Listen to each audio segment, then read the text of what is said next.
Brought to you by GTA, your island, your network.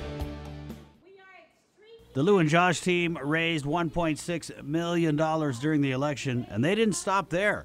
Even after they already won Decision 2018, the team continued raising money for what they call transition and inauguration funds. KUAM News obtained documents by way of Freedom of Information Act showing Lou and Josh raised nearly $700,000 in donations from businesses for the inauguration and transition. According to transition team documents, by the time the Leon Guerrero Administration was sworn in on January 7th, the transition team already raised over $500,000.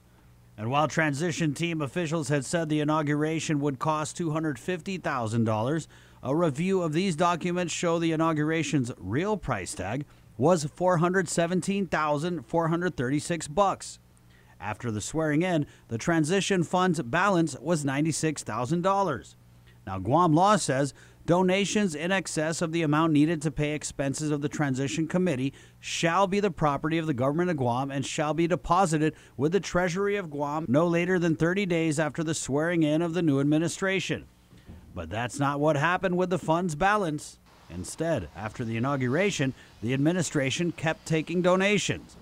Docs show after the inauguration, the transition committee accepted another $152,930, bringing the fund's balance, after paying inauguration costs, to nearly $250,000.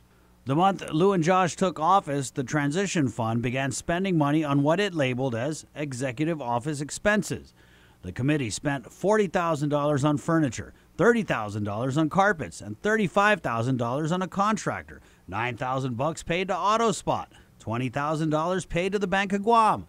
These expenditures, a far cry from what the last administration did with leftover inaugural transition funds.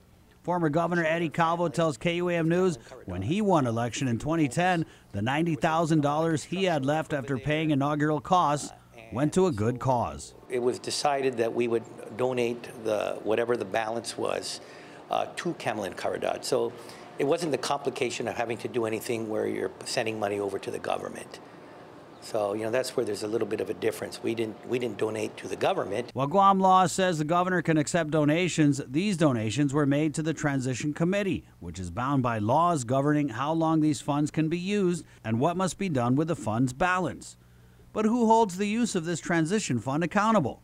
Not I, said the Guam Election Commission. So any money raised for non-campaign purposes would be outside of the GC's jurisdiction. And how willing would a Democrat public auditor be to look into a Democrat administration's use of transition funds?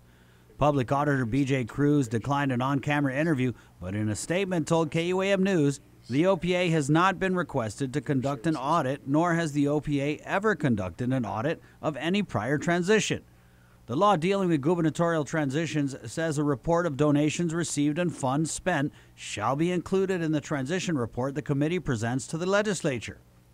Thing is, the committee did present trans team findings and recommendations to the legislature during a hearing on February 21st, but no transition fundraising and spending report was ever submitted.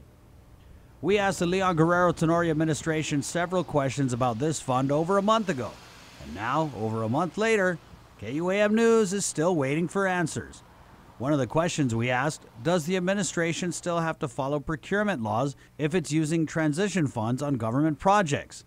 In reviewing the expenses, we found prominent Lou and Josh supporters were cut checks from the fund.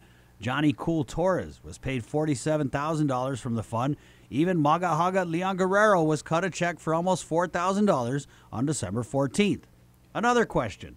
If transition funds were used to pay for furniture, carpets, and renovations for Government House and Adelup, does that mean this administration could take the items bought with the fund when they leave office? So that's something maybe either the procurement officers of the administration or the Attorney General or the public auditor should look at. For Guam's News Network, Chris Barnett reports.